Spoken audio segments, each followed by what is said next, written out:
para aquellos que estudien música y hablen de escalas, de pentatónicas, de varios temas que tienen que ver con categorías. Pero al mismo tiempo, esta idea de que hay otros modos verbales, hay modos con los cuales nosotros nos pronunciamos y hablamos, dando ciertas órdenes, expresando deseos y una serie de acciones reales y concretas. Habitamos en general, ya sea uno o varios, una zona o lugar determinado. Vivimos en casas, vivimos en distintos hábitats en particular. Y estos hábitats se distinguen y se pueden clasificar de alguna manera vinculados a la ecología, al ecosistema, a la arquitectura, al urbanismo, porque también hay una clasificación básica que habla de hábitats terrestres, marinos y aguas continentales. Pero en realidad la vivienda, el lugar que nosotros habitamos básicamente, tiene distintas posibilidades y manifestaciones con las cuales la podemos denominar. Existe una forma de habitar, existe una filosofía de habitar, existen ciertos estilos de vida, ya sea por aquellos núcleos unipersonales, por las familias nucleares ampliadas, aquellas familias ensambladas, monoparentales, o jóvenes o adultos que viven juntos. Y estos equipos, estos núcleos, de alguna manera van requiriendo una determinada cantidad de espacio. Estos modos de habitar que en realidad hablan sobre muchos temas, hablan sobre fantasías, sobre deseos, con quién puedo llegar a habitar, dónde lo haría, en qué momento. Por eso es interesante este concepto que transmite Heidegger en su libro Construir, Habitar, Pensar, donde dice que las edificaciones destinadas a servir de vivienda no albergan de antemano la garantía de que acontezca un habitar. Y ahí es cuando surge la pregunta sobre cuáles son las instancias, qué es lo que tenemos que considerar, cuál puede ser la mirada amplia y más general que nos dé de alguna manera una serie de herramientas para poder pensar el modo de habitar en sus múltiples dimensiones. Me interesa en particular la mirada de Zumthor, donde él describe la atmósfera, aquel concepto que designa cuando él se siente dentro de un edificio que de alguna manera lo conmueve, este espacio que uno recrea específicamente en función de un objetivo en particular.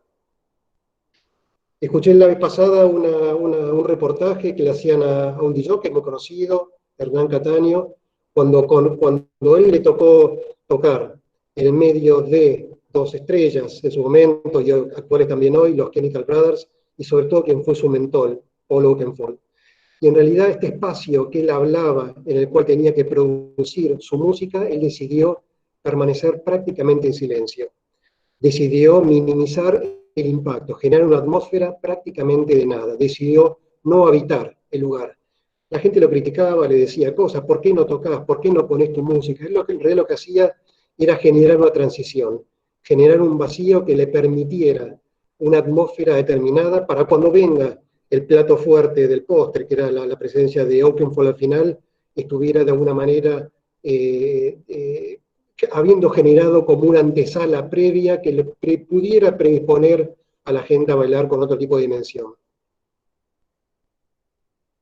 No podemos dejar de empezar a hablar acerca de ciertas cuestiones que plantea Italo Calvino en su libro Las ciudades invisibles. Y en la ciudad, nosotros habitamos básicamente en ciudades, si bien existe un mundo rural, los distintos continentes y personas en general habitan en núcleos urbanos que tienen distintas infraestructuras.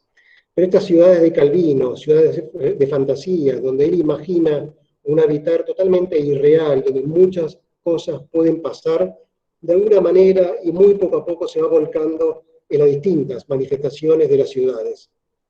Los distintos trazados de ciudades europeas, los trazados de ciudades africanas, las distintas configuraciones de ciudades latinoamericanas y asiáticas que de alguna manera generan una dimensión arquitectónica muy potente.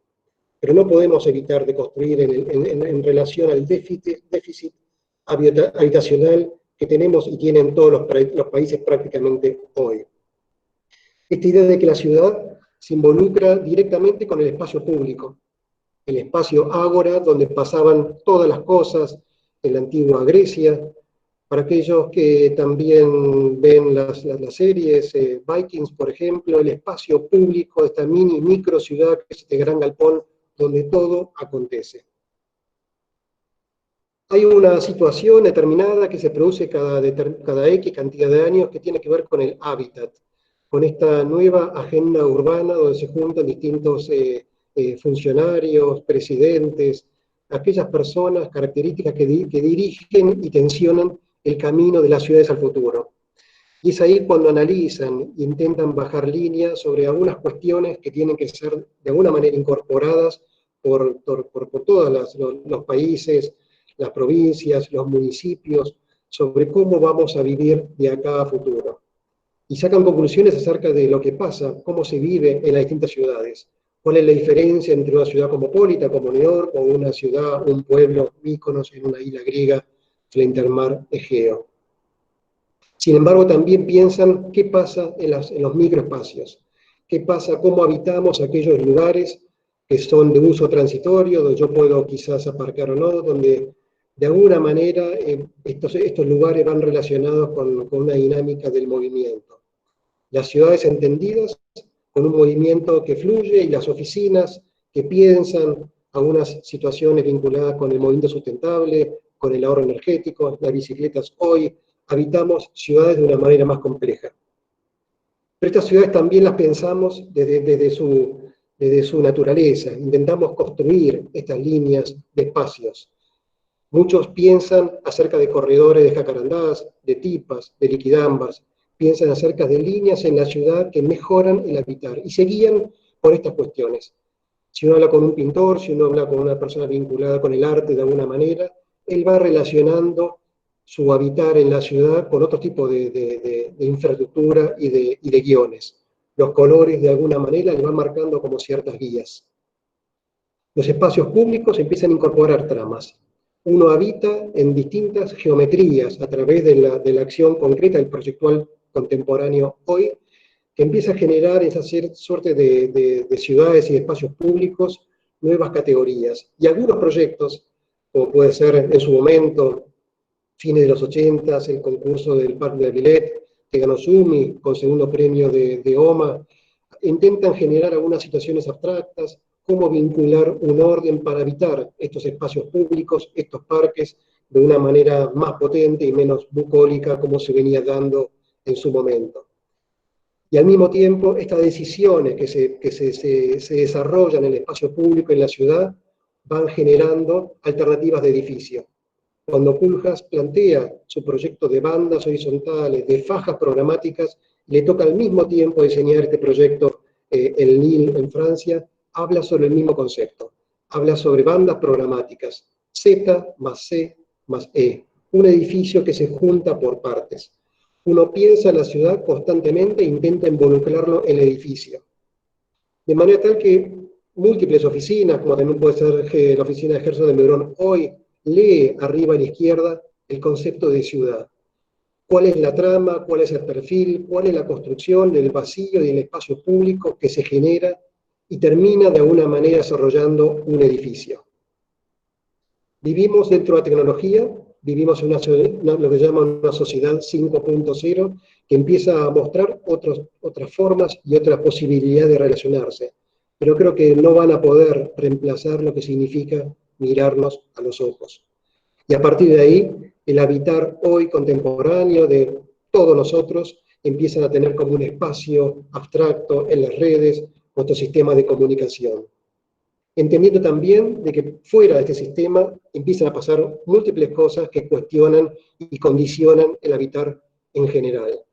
Aquellas situaciones de inundación, el calentamiento global, el smog en general en las ciudades, nos llevan a replantear algunas cosas y pensar alternativas y estrategias para poder vivir mejor. Como pueden ser propuestas para distintas ciudades, en este caso Big Architects en New York, donde hablan sobre algunas cuestiones, sobre cómo limitar el crecimiento del agua y el impacto que puede generar en la vida de las ciudades. Sin embargo, hay oficinas como la Catón Basal, que cuando les toca diseñar un proyecto en particular, un encargo, y es una pequeña plaza, Ellos hablan de que el embellecimiento en este lugar no tiene cabida, porque la plaza ya es hermosa. Y cito, como proyecto nos hemos propuesto no hacer nada, solo algunos trabajos simples y rápidos de mantenimiento. Significa que habitan con cuidado, se meten dentro de la naturaleza de las ciudades con muchísimo criterio y con cierto atino deciden no intervenir en una cuestión tan específica como una plaza o un espacio público, en pos de mejorar un hábitat determinado. Habitar y naturaleza es una cuestión importantísima que vamos a desarrollar a lo largo de los años, pero hay una reflexión que dicen que la única posibilidad de vivir en Gobi, en el desierto de Gobi, al norte de Mongolia, es siendo Gobi. La única forma de vivir en Gobi es siendo Gobi. Nosotros podemos intentar involucrarnos en distintos ámbitos naturales, siendo lo más naturales posibles. Construir aquellos recintos, aquellos espacios, generar el ámbito determinado, siendo Gobi. Ya sea que nos toque el Salar de Uyuni, cuál es un hotel determinado para poder vivir en estas situaciones extremas, ya sea que nos toque vivir bajo el agua en algunos hoteles boutique específicos que generen un hábitat totalmente irreal y específico en una situación determinada, ya sea que nos toque vivir dentro de situaciones de congelamiento y de hielo abstracto, donde la imagen abajo a la derecha es una situación en particular de un hotel determinado, ya sea que nos toque vivir bajo tierra, como pasó en distintas situaciones, estas ciudades profundas, en Ho Chi Minh, aquellas donde los distintos soldados se refugiaban con sistemas de ventilación, con lugares grandes, chiquitos, medianos, circulaciones, espacios para estar, espacios para dormir. Habitaban en situaciones complejas. Siendo Gobi en Gobi, esta idea de que la naturaleza de alguna manera puede transformarlo todo, ¿no?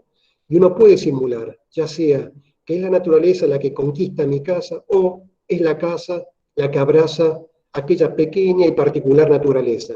La imagen de la derecha habla sobre estas cuestiones. Un vínculo del habitar con la naturaleza más sensible y más específico. Cuando trabajamos, y vuelvo adelante, estos lugares que hablan sobre espacios al aire libre, sobrevivir en situaciones totalmente atípicas, trabajamos también estas cuestiones, por ejemplo, Ardilio Scofidio, en generar un hábitat natural, extremadamente natural, en este proyecto arriba, que habla, es una nube, donde abriendo ciertos rociadores genera una atmósfera determinada de una nube. O uno puede habitar metiéndose, cortando el agua de alguna manera y generando como ciertos refugios inmersos en el agua. Hay situaciones en este hábitat natural que nosotros nos involucramos de lleno para poder cabalgar por encima del agua o atravesar algunas situaciones imprevistas. Sin embargo, Perrot, en su propuesta de Santiago de Compostela, decide de alguna manera, y, bueno, obviamente tiene que dinamitar la montaña para generar su centro cultural, pero después vuelve a cubrirla para armar este diálogo, de mostrar de alguna manera sofisticada cómo piensa mostrar vivir bajo tierra. Acerca esta linterna que muestra y transmite luz interna en las profundidades. Son de alguna manera los conceptos que trabajan también Perrot en este caso, Soto de Moura, en aquellas casas que se vinculan con un modo natural.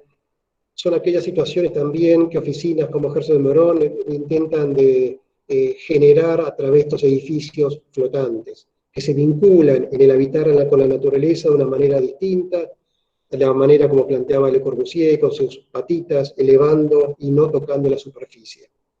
Son también las posibilidades que generan trabajar sobre ciertas ruinas y ciertas condiciones, pero muestran la posibilidad de habitar con forma de ícono, con forma con una alternativa distinta de un aprovechamiento del suelo y del territorio en general.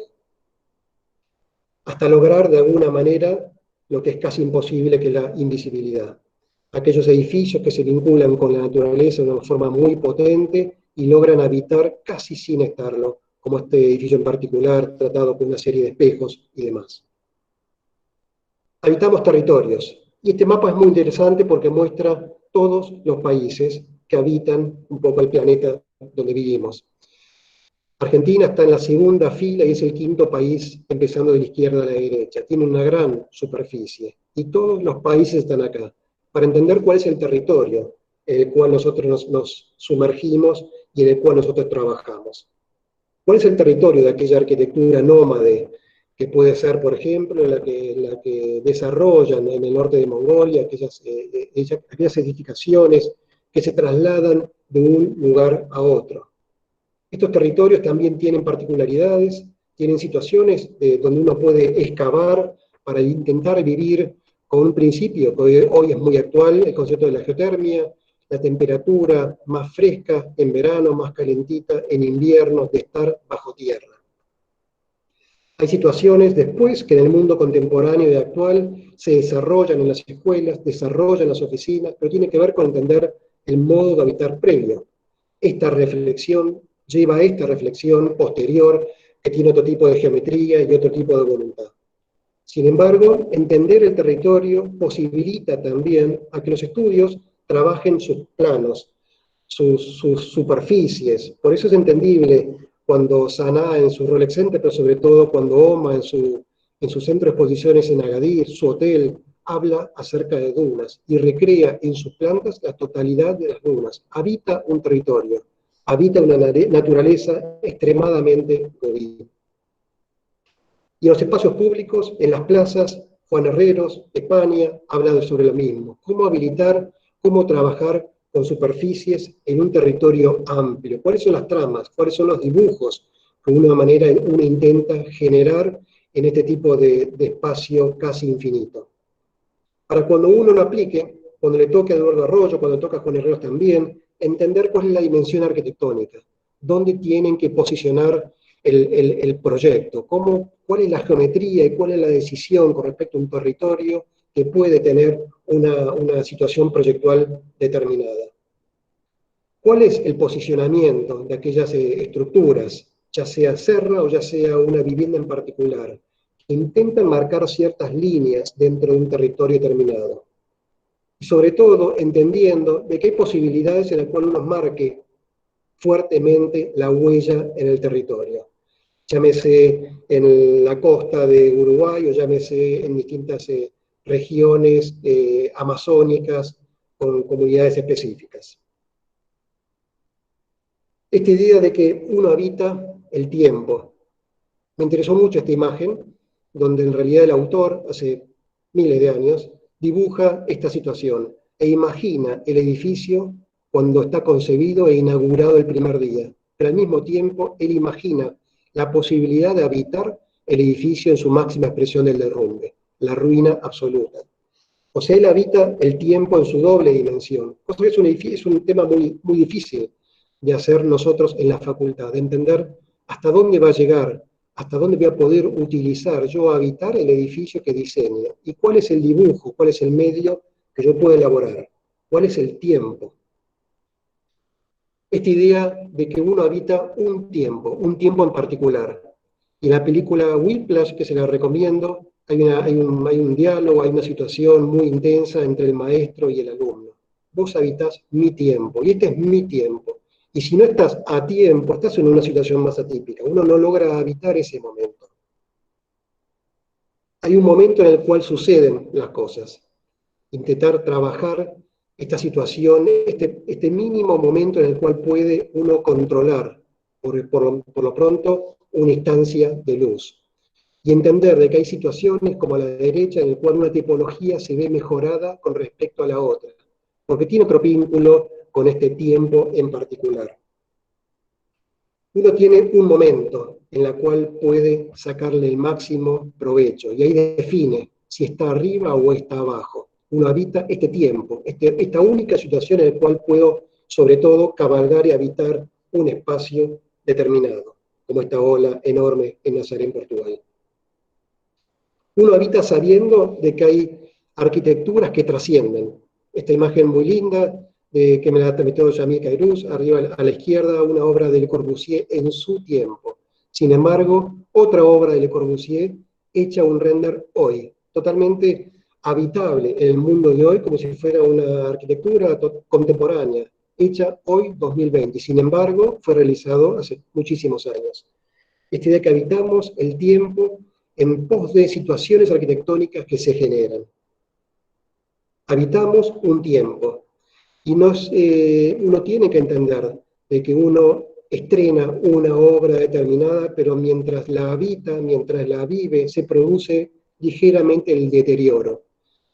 Me parece mucho más interesante la imagen de abajo, en la cual uno muestra el paso del tiempo, que de alguna manera insinúa algunas cuestiones acerca de cuánta gente se desarrolló, pero sobre todo el paso de la naturaleza y cómo eso incide en los edificios.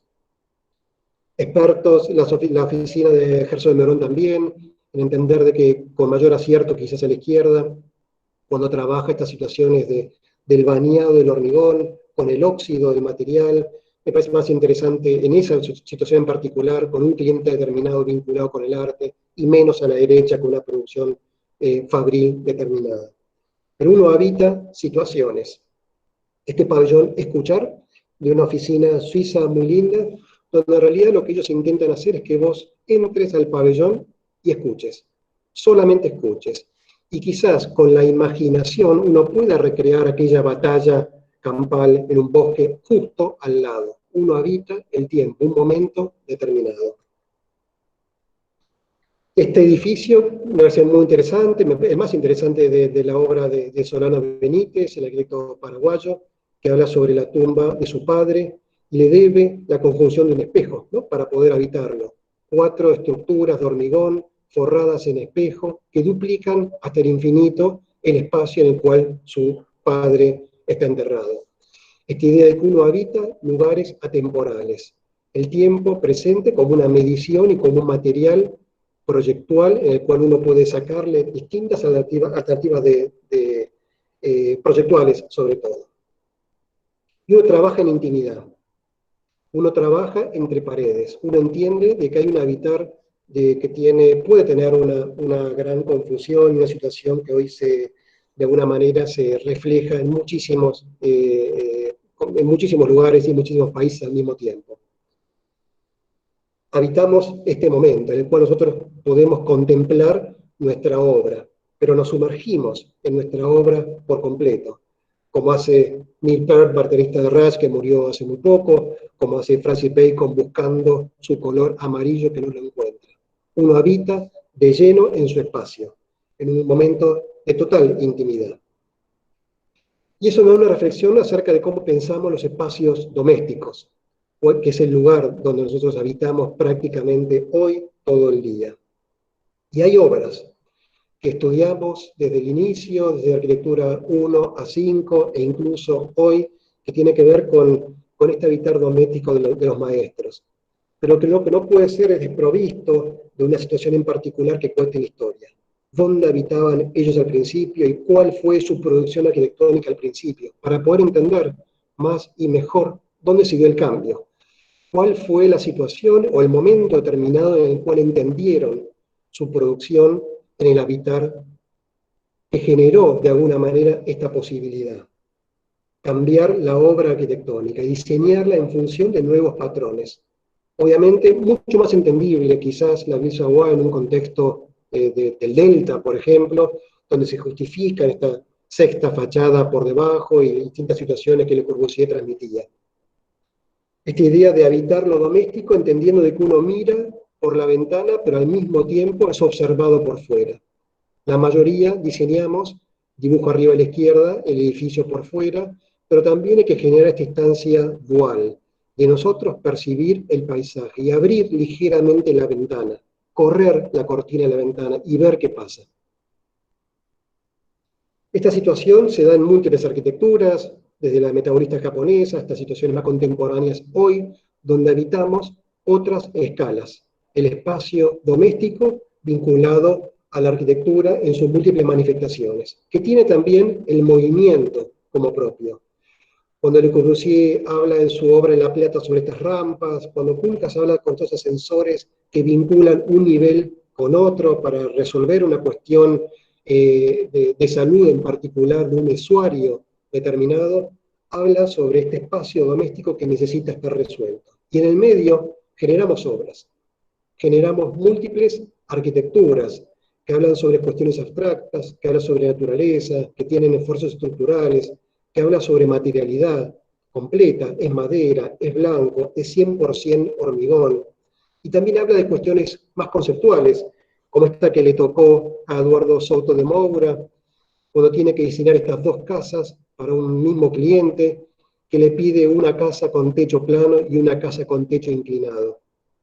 Esta genialidad, donde lo contrario también es verdad, deja caer una de las viviendas por la ladera, por la montaña, y ahí logra tener la casa con techo inclinado.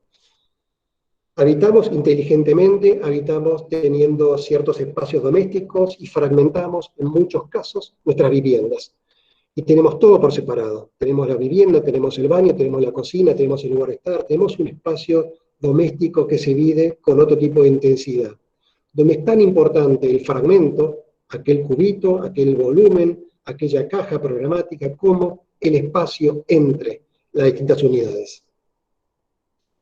Y habitamos dentro de este lugar doméstico proyectando nuestras propias fantasías, nuestros propios deseos en los espacios públicos. Sailor Polo tiene en su estación de Yokohama, bueno, acá alguna proyección de una pareja que se casa, o la posibilidad de dibujar las casas en escala en situaciones de gran amplitud. Recomiendo en ese caso un libro muy, muy lindo y muy interesante, La Buena Vida, de Iñaki Ábalos, donde se pregunta básicamente un tema, que es qué relación existe entre las maneras de vivir, la forma de proyectar y el pensamiento contemporáneo. Y analiza múltiples casas, analiza las obras y las casas de Mies van der Rohe, las casas patio, de un patio, de dos, de tres patios, sacando conclusiones sobre cuestiones abstractas, qué vínculo tiene con el usuario, cuánto sí o no le da de alguna manera cabida en diseño de las viviendas en particular, y cuáles son las estrategias en este libro que también transmite con otros temas, analizando obras de Warhol, de Picasso y otros. Y es ahí cuando pensamos de qué manera este edificio colectivo, este habitar colectivo, nos influye. Habitar, dice Benjamin, es dejar huellas. Estas huellas que dejamos en donde sea, porque una fachada a la izquierda que habla sobre cuestiones vinculadas con el sol y un posible tamiz, y una fachada a la derecha más contemporánea y actual, entendiendo que hay unos espacios contenidos dentro de este mundo colectivo. Y el mundo colectivo puede migrar de múltiples formas. Es muy interesante la propuesta que elabora Beretervide en su conjunto Los Andes, acá en Chacarita, y al mismo tiempo analizar algunas tendencias hoy, como este proyecto de 8 House, Casa 8, de PIC hace ya varios años, que muestra de una manera muy, muy interesante también algunas alternativas de lo que significa el vivir colectivo. Hay muchísimos ejemplos, pero rescato este de Jean Nouvel en Nimes, donde habla sobre pasillos y corredores programáticos. Tiene sí una voluntad específica en la tipología, pero los corredores con sus bicicletas, con la gente que juega la pelota, la gente que patina, habla sobre un habitar colectivo que tiene otro tipo de interés. Y hay múltiples escalas, porque este habitar colectivo que plantea Stephen Hall en el norte de Beijing, acerca de sus múltiples edificios conectados entre sí, con toda clase de programa posible que genere estos recintos de microciudad, que trasciende al concepto de amenity, sino que habla de una manera cultural de apropiación y de vínculo entre pares, entre situaciones. Y esta manera cultural se puede ver reflejada también en una arquitectura que no nos corresponde, porque esto es en Holanda, y se entiende este edificio de los MRDB actual de hace un año más o menos, cuando uno entiende el contexto en el cual fue posicionado. Entonces, la verdad de los dos, la verdad es un poco nuestra, entendiendo que esta es una situación que si bien uno puede no sentirse identificado por un medio cultural totalmente distinto, pero es entendible de alguna manera cómo eso se transmite y se refleja en situaciones distintas. Vivimos en comunidad. Hay un concepto que se llama Ubuntu que habla sobre esto, sobre todos para uno, uno para todos. esta idea de que trabajan y viven en comunidad múltiples posibilidades, en comunidades totalmente extremas, en archipiélagos totalmente desconocidos, que no posibilitan el ingreso del hombre, al cual nosotros no podemos acceder a entender esta nueva forma de habitar. Pero sin embargo, con los drones, con la tecnología, nos damos cuenta cuál es su forma, cuál es el modo, cuál es su arquitectura. Y estas tipologías son totalmente modernas, de alguna manera, construidas con sus materiales, con sus tácticas, con sus estrategias. Y los espacios son totalmente actuales que logran estas comunidades. Esta idea de habitar en comunidad se ve reflejada en esta suerte de edificios en Fujian, en China, que habla sobre comunidades, sobre espacio público, sobre espacio privado, sobre volumetría, sobre morfologías y sobre apropiaciones de cómo habitar un terreno determinado. Pero habla sobre cultura. La misma cultura que de alguna manera Javier Sáenz de Oinza en su edificio sobre la autopista M30 en Madrid establece cuando te toca diseñar un edificio para la comunidad gitana. Entender cuál es el concepto del gueto, cuál es el concepto de aquellos colores que mezclados con las vestimentas, al lavarse y secarse al sol, de alguna manera van a construir una fachada interna de una gran riqueza. Y hay múltiples comunidades. Hay comunidades de lo que uno podría llamar hogar de adultos mayores. Y me interesa esta doble imagen, el espacio público que fluye, pero también de la posibilidad, coste edificio muy interesante de Mateus, de generar una arquitectura que habla de otras cosas, habla de abstracción y genera algunas alternativas programáticas y de espacialidades internas en las tipologías de gran interés. Uno habita en comunidad, y los planos de alguna manera muestran este tema. Cuando Andrés Jaque habla sobre su casa de Never Neverland, o sea, doblemente Never, esta idea de que una casa en un lugar de Ibiza, donde puede existir todo tipo de exceso. La pileta no es una pileta, no hay habitaciones, sino que se abre y se vinculan con el living, entendiendo que el exceso y la alternativa es una situación en ese espacio específico culturalmente aceptada, y la casa habla sobre estos temas. Es una comunidad determinada. Y en realidad hay un tema recíproco con la casa que uno habita. Lo dice San Agustín, que en realidad también vivió una vida compleja al principio, que era interesante de rescatar. Uno habita en distintas comunidades. A mí me interesa muchísimo, bueno, lo que nos nuclea hoy, que es esta comunidad académica, y hay espacios que nos unen. Si bien puede ser el espacio del yard, ¿no? Del espacio público, que de alguna manera amalgama el posicionamiento de todas las unidades, de aquellos volúmenes, edificios que arman un campus, hay edificios, hay lugares, hay momentos en los cuales uno siente la presencia del otro, de una forma más intensa, en este concepto de biblioteca, de gran espacio público donde la comunidad se junta. Pero al mismo tiempo, uno habita en común estos lugares y también habita estos otros. Habita los edificios que de alguna manera fueron diseñados para los alumnos de ese mismo campus o de otro campus. Y estos edificios generan situaciones programáticas y de alguna manera dan como una antesala a la situación de estudio, a la situación de silencio. Cuando Akira Kurosawa, el cineasta japonés, estira un cuadro y intenta armar un silencio prolongado, habla acerca de que él está tratando de generar alguna madurez o paz interior. O sea, uno habita de alguna manera el tiempo con ese silencio.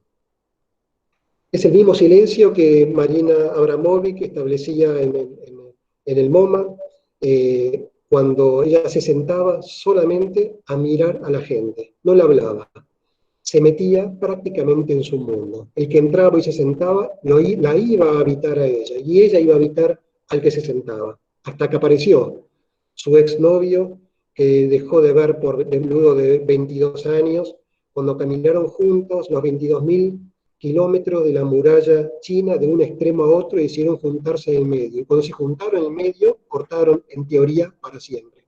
Hasta que el habitar de este espacio, de un silencio sumamente potente, los volvió a unir.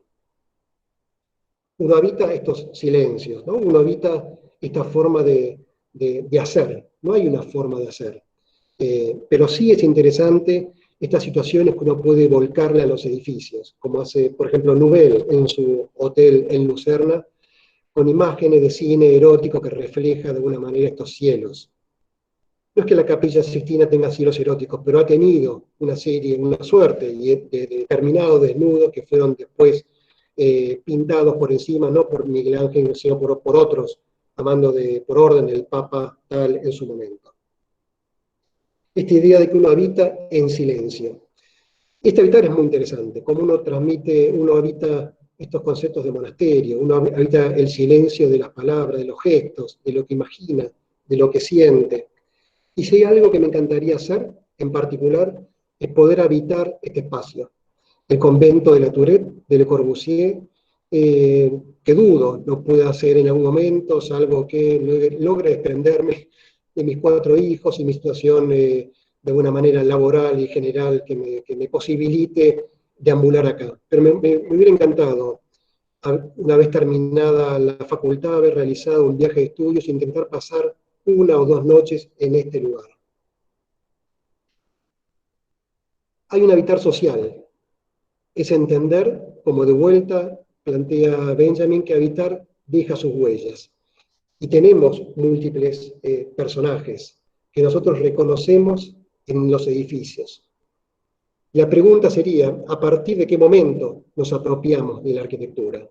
¿Cuándo la arquitectura se apropia de nosotros? ¿Qué sería cuando nosotros nos mudamos, cuando tenemos ya puesto el cuadro sobre la pared? Cuando de alguna manera ensuciamos esa primera arquitectura o recibimos el baño del sol que viene por aquella primera ventana, cuando amamos el vínculo entre una cosa y otra. Esta idea de que las huellas quedan en las paredes también está presente hoy en todas nuestras medianeras. Nosotros podemos ver cómo la gente vivió y habitó estos lugares, dejó el inodoro, dejó el lavatorio, dejó prácticamente todo lo que existía en la obra. Las escaleras, los revestimientos. Trabajar estas paredes es una situación también de oportunidad, que puede generar nuevos habitares. Entender que uno puede trabajar con este concepto social de intentar localizar a aquellas personas en situaciones de riesgo, que puede diseñar dispositivos que se posicionen en aquellas medianeras y pueda ser repetido de una forma sistemática a lo largo de la ciudad. Existe un habitar en suspenso, como puede ser también la cuestión y la condición de aquellos refugiados que viven en un estado de suspensión. Y este estado de suspensión posibilita reflexionar acerca de cuál es la arquitectura que tiene que resolver ese habitar extremo y complejo. Y hay un montón de arquitectos, como Shigeru Ban, por ejemplo, que piensa arquitecturas de papel, de materiales reciclados, pasando por temas más comerciales, como esta casa de IKEA que se puede comprar, es una caja de cartón y viene y uno la desembolsa, o aquellas situaciones también que plantea la oficina elemental del arquitecto chileno Aravena en sus casas, sus conjuntos, que vinculados con este mundo, esta propuesta social, permiten ser completados. Intentar generar ciertos vacíos sabiendo que un usuario en particular los va a usar como él quiera, con la materialidad que él pueda. Pero sobre todo esta propuesta de la oficina francesa Lacaton Basal, que es entender de que uno en muchos casos, lo que más necesita es una mayor superficie. Yo hoy en mi pandemia no tengo un balcón, no tengo una terraza, necesitaría más metros, necesitaría una mayor superficie y reconoce que quizás la transformación del edificio a la izquierda deba darse como a la imagen de la derecha, agregando una nueva capa. Esta idea que uno habita en términos sociales los edificios es un poco lo que plantea Francis Queré en Burkina Faso, en África, donde, si bien tiene una propuesta arquitectónica muy interesante, lo que más me interesa es, por un lado, el programa de aquellos edificios, que son en general escuelas y bibliotecas, pero sobre todo que depende de la construcción social, del aporte y el apoyo de cada uno de los individuos de una comunidad, de un pueblo determinado, para generar su obra. No son obreros, son las señoras que pisan, son los señores, los padres, que de alguna manera trasladan todo lo necesario para generar la obra. Trabajamos con ciertas preexistencias y entendemos que habitamos, en muchos casos, cosas dadas. Quizás dadas con violencia, como pueden ser estas ciudades chinas, para varios millones de personas que se construyen y se dejan vacías hasta que la oleada migratoria se dé presente y al lugar. Pero al mismo tiempo generan estos vacíos, generan estas ruinas, estas preexistencias que van a ser utilizadas de alguna manera por algún otro. Y uno ve la oportunidad, uno ve el vacío en la cual puede generar nuevos espacios para habitar, como puede ser el espacio aéreo de este tanque de agua. Es un no lugar, es un lugar abierto, donde uno puede generar su instancia. Y a partir de ahí genera diálogos. Cuando yo posiciono una casa al lado de la otra, puedo armar ciertas estrategias que de alguna manera hablen de otras cosas. Abajo, la casa nueva a la izquierda, de alguna manera vinculada en comunidad con esta preexistencia a la derecha. Siendo respetuoso también en aquellos pueblos, en aquellas microciudades, con la arquitectura nueva que propongo con respecto a estas preexistencias. Y entendiendo también de que hay una historia, de que hay una situación determinada que muchos arquitectos incorporan como propia y empiezan a trabajar con. Por ejemplo, Kant, entendiendo de que hay una historia en las termas de Caracalla, que de alguna manera ve reflejado en sus edificios. Pero también se da en otras oficinas, cuando les toca transformar ciertos usos, ciertos monasterios en centros culturales, o ciertos edificios a los cuales alteran la forma en la cual apoyan y tocan el piso. Trabajan con la historia, viven en función de ciertas cuestiones vinculadas con este tema. Sin embargo, hay otros de los cuales dudo un poco más, como puede ser este proyecto en particular, que habitan con una mirada muy pragmática. Abajo a la izquierda, un edificio dudoso de la oficina Big escandinava, de un hotel que no sale, y el mismo edificio triplicado en escala, sí me resulta para una situación determinada en otro contexto, en China y demás. Esta mirada de que en muchos casos las oficinas habitan pragmáticamente el campo de las ideas. Y no pasa solo con ellos, pasa con otros que también nosotros de alguna manera consumimos y analizamos. Cuando Koolhaas hace esta casa, abajo a la izquierda, con su planta y con su maqueta, y la casa no le funciona, se cae el cliente, no resulta, esta investigación no da lugar, y al mismo tiempo tiene que entregar en un corto plazo un edificio de otra escala enorme, la Casa de la Música en Oporto. Y agarra el mismo proyecto, lo triplica, muchísimo más, la superficie que le cambia y le brinda una escala distinta para generar la misma arquitectura, en este caso dentro de una lectura personal totalmente fuera de contexto, pero entendiendo también, sí, la voluntad comercial de posicionar la ciudad en un lugar determinado, como lo hizo Bilbao, por ejemplo, en su momento. Uno habita los vacíos, como puede ser esta serpiente del Principito, que en realidad no es un sombrero, sino que es una boa que se ha comido un elefante. Es el concepto que trabajan Nouvel y Philippe Starck. Entendió que hay un vacío dentro de los edificios, que va a tener proyectos, pero ese vacío te tiene que dar una alternativa distinta para poder habitar estos temas, más allá de lo que pasa, incluso cuando no tengo nada, incluso en el momento de posguerra, incluso aquel disco, y me hace acordar a la película El pianista, por ejemplo, en la cual logra de alguna manera generarle una posibilidad de vivir distinta.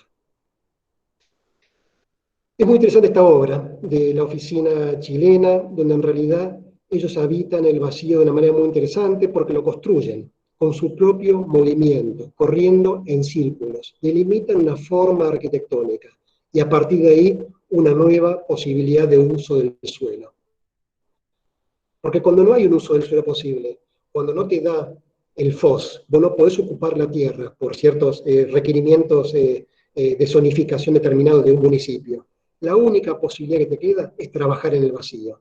Y ahí se entiende lo que no es un capricho formal, sino que es una estrategia comercial para lograr maximizar la superficie, trabajar sobre el vacío.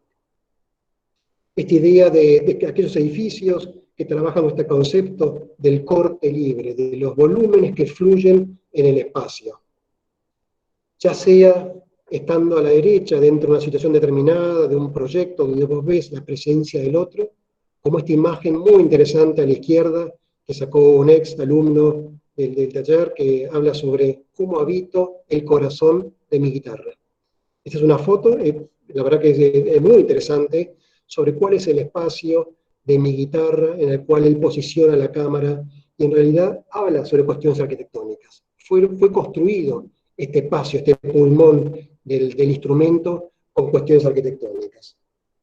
Uno trabaja, como en la oficina Sebo Alonso, trabajando los vacíos, articulando los llenos, los vacíos de una manera determinada, ya sea en esta obra, ya sea en el Museo de Leipzig, donde es interesante cómo la planta junto con los cortes hablan del vacío. Uno habita el espacio vacío. Pero incluso uno habita el espacio vacío cuando decide, de alguna manera, darle como su máximo esplendor. Tuvimos hace un tiempo a Julián Bonder, donde él explicaba esta situación cuando decide enterrar el edificio, hacerlo totalmente anónimo, como también plantea esta Casa del Infinito de Alberto Campos Baeza. El edificio tiende a desaparecer. Obviamente vos lo podés ver al edificio después, desde su lateral, desde su frente, pero hay una voluntad inicial de habitar el vacío y habitar el silencio de una forma determinada. Y uno habita las alturas. Uno se mete trabajando en edificios que flotan por encima de la naturaleza o de aquellos edificios. Uno reconoce cuáles son los edificios que están vinculados y a partir de ahí genera nuevas instancias proyectuales. Uno trabaja en las alturas e imagina cómo puede ser vivir más allá. Y surgen alternativas de recorrido, de situaciones más informales, de situaciones más específicas en este hotel boutique arriba a la izquierda. Uno trabaja intentando generar la mayor altura posible, en este caso, un interesante proyecto, lo vi recién inaugurado en New York, del arquitecto uruguayo, argentino, Vignoli en el medio, donde cada piso tiene una dimensión comercial muy potente. Uno trabaja a alturas, pero también cree en cosas, y uno habita su creencia. Uno cree y piensa que en realidad durante un día la serpiente emplumada de Quetzalcóatl puede llegar a bajar por la ladera de la montaña de Chichén Itzá. Imagina, cree muchas cosas y vive con respecto a sus creencias, como el concepto de aquellos samuráis que también hablaba Kurosawa. Pero esta idea también está reflejada en los arquitectos que conocemos. Hay un libro muy interesante de Ana de Brea que junta a Álvarez, Mario Roberto Álvarez, y a Clorindo Testa. Y hay una situación determinada que Álvarez le pide a Clorindo, que pintaba con muchísimos colores todas sus obras, si él puede ilustrar un gran mural dentro de su Teatro San Martín que estaba a punto de inaugurar. Pero Clorindo, de una manera muy samurái, le dice, mira Mario, la verdad que gracias por el ofrecimiento, pero yo estoy pintando hoy solamente blanco y negro. A lo cual Mario Roberto le dice, bueno, pero en realidad yo te pido un cuadro con muchísimos colores, es el gran mural que voy a tener en el hall de mi teatro. Y Clorindo dice, mira, la verdad que yo estoy habitando hoy una situación determinada y me he propuesto durante X tiempo pintar solamente blanco y negro. Así que lamentablemente no lo voy a poder hacer. Esta idea de que culturalmente uno entiende la dimensión sobre dónde está posicionado. Uno puede entender mejor cuáles son las cuestiones culturales, aquellas creencias que obedecen ciertas reglas, ciertos conceptos, como imaginar de que puede haber dragones que vuelan de la montaña al mar y tienen que atravesar los edificios. Es insólito, nosotros no creemos en que los dragones atraviesen los edificios, pero sin embargo, cuando le toca a la comunidad china hacer un edificio en Buenos Aires, sigue manteniendo el mismo concepto de dejar aquel espacio por las dudas. Incorpora el desafío de atravesar de un mundo de acá a un mundo más allá, como habla, por ejemplo, Miralles en su cementerio de Igualada. Koolhaas habla sobre este tema, de que el confort es distinto al concepto del desafío. Uno intenta mezclar, pensar y hacer. Uno intenta constantemente entender cuáles son las estrategias que uno utiliza para habitar los lugares, hasta que los entiende, hasta que reconoce las posibilidades de una época. Y en este caso, de vuelta, la Villette de Jumi entendiendo el concepto de planta libre de Le Corbusier, pero aplicado a conceptos ciudad. Y así habita, trabajando con estrategias, trabajando con geometrías que las repite de un lado al otro. Estas situaciones de habitar complejo nos lleva hoy a habitar de una manera distinta. Les recomiendo este cuento que es muy lindo, quizás muchos ya lo han leído, que habla de Julio Cortázar, que se llama Casa Tomada, donde en realidad él habla de la presencia de otros, de esos otros que van tomando la casa de a poco, y él siente la presencia, están allá, están en uno de los cuartos, vienen por el living, han tomado la cocina, hasta que llega un punto en el cual el protagonista y su hermana tienen que huir porque la casa ha sido totalmente tomada. Y estamos entendiendo de que hay una nueva dimensión, de que algo ha pasado durante el último tiempo que nos puede llegar a dar la posibilidad de pensar las cuestiones de otra forma. Y si bien en algún momento la arquitectura pensó de que el balcón era innecesario, por ejemplo, muchísimas viviendas en Barcelona que fueron diseñadas sin los balcones, hoy esta situación de espacio exterior, por mínimo que sea, nos da un habitar muchísimo mejor. Y esto quizás nos genere un habitar distinto. Hoy ya se están tomando ciertos recaudos, ciertas decisiones en los espacios públicos, en los teatros, para poder intentar habitar de alguna manera más prudente, según ciertos lineamientos actuales, los edificios que fueron diseñados de un principio, pero sin pensar estas consignas. Sin embargo, aquellos proyectos que fueron desarrollados hace muchos años, hace 51 años básicamente, son correlativos con situaciones particulares que se dan hoy, por ejemplo, Ámsterdam, que genera nuevas posibilidades de habitar frente a la situación actual en relación a un paisaje determinado, pero con todas las posibilidades de control que tienen hoy. Entonces ahí nos surge la pregunta sobre dónde estamos, qué es lo que debemos hacer, cómo vamos a hacer para vivir juntos de acá a un futuro y habitar de alguna manera todos los campos abiertos que proyectamos. Y me interesan a mí, por lo menos, particularmente dos miradas que tienen que ver con estos dos registros que tuve en un momento, caminando por dos situaciones que me interesaban mucho, y que uno tiene que ver con habitar el instante, en la cual, en este edificio, que no es una obra maravillosa, pero sí es muy interesante y muy bien lograda, en Boston de Pei, donde se produce el reflejo del sol, y el sol refleja sobre el agua el momento en el cual pasa el barquito, y yo de alguna manera hago la captura, habito ese momento, y lo incorporo como propio. Pero también, en oposición, intentar habitar el momento del otro, cuando está teniendo como su máxima concentración y momento de introspección. Y no sabemos cómo van a ser las ciudades. Lo que sí sabemos es que hoy no se está dando lo que imaginaba Blade Runner en 1982, hace ya muchísimos años, en un escenario que se planteaba el año pasado. Estas imágenes de aquella película, que era una película muy interesante de ciencia ficción, hablaba sobre el escenario posible 2019. Entonces, ¿cómo vamos a hacer para vivir juntos? Esto es lo que plantea Hashim Sarkis, el curador de la Bienal de Venecia, que iba a ser este año, pero va a ser el año que viene. El enunciado de la Bienal es cómo viviremos juntos. Y habla sobre este nuevo contrato espacial. Pero dice que él pide a aquellos que participen en la Bienal imaginar espacios en los que se pueda vivir generosamente juntos.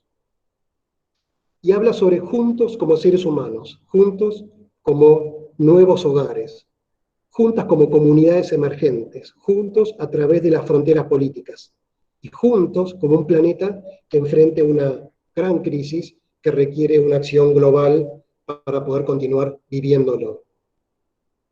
De todo esto me quedo con algunas cosas, me quedo con Gobi siempre, me quedo con esta atmósfera de Suntor, la decisión de Cattaneo de desaparecer, esta idea de construir el habitar de las ciudades de una manera más inteligente, interesante, vinculada con la naturaleza. Me quedo también con la decisión de Lacaton Basal de desaparecer, tanto él como su edificio, pero también de que hay una arquitectura que podemos producir que perdura a lo largo del tiempo, como esta obra de Le Corbusier, renderizada hoy, sumamente actual, y también la arquitectura que producen las comunidades indígenas. Y me quedo con un deseo mío, hoy inconcluso, de la Tourette, pero también entendiendo que hay una construcción participativa, de alguna manera, entre todos, que hay una voluntad férrea de entender cuál es nuestra producción y nuestro compromiso con respecto a la arquitectura, dónde están esos metros que hoy deseamos, e inmersos en este mundo académico que disfrutamos hoy. Esta reflexión acerca de los modos de habitar lo que hace es intentar abrir el juego para que cada uno de los niveles desarrolle de acá hasta fin de año las distintas instancias de modos de habitar que hemos pensado, pero también entendiendo de que hay una sumatoria de situaciones y de posibilidades que enriquecen las decisiones proyectuales que estamos tomando hoy como propias.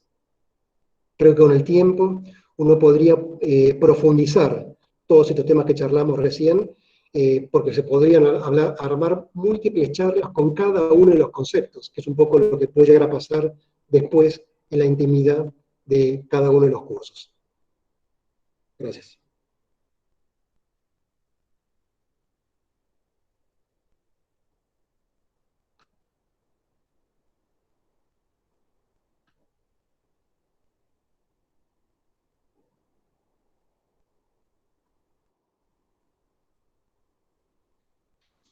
Bueno, termina acá la presentación, ya no hay pantalla compartida. Eh, Hay un momento, un segundo, una segunda situación para que cada uno piense lo que sea, lo que haya quedado de la charla, y abrir el juego para entender mejor qué es lo que hacemos, dónde estamos posicionados hoy, y entender también cuál es nuestro objetivo, qué es lo que tenemos que hacer, cuál es el beneficio que nos da hoy esta posibilidad, cuál es nuestro compromiso también nosotros como profesores y como estudiantes para evitar en este sentido este campo universitario que todos integramos. Si alguno tiene alguna pregunta, respondo sin ningún problema, muy contento, y si no, está todo muy bien y la seguiremos en otra ocasión.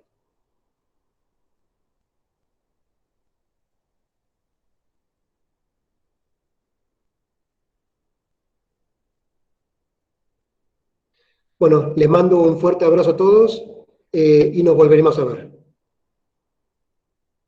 Chao.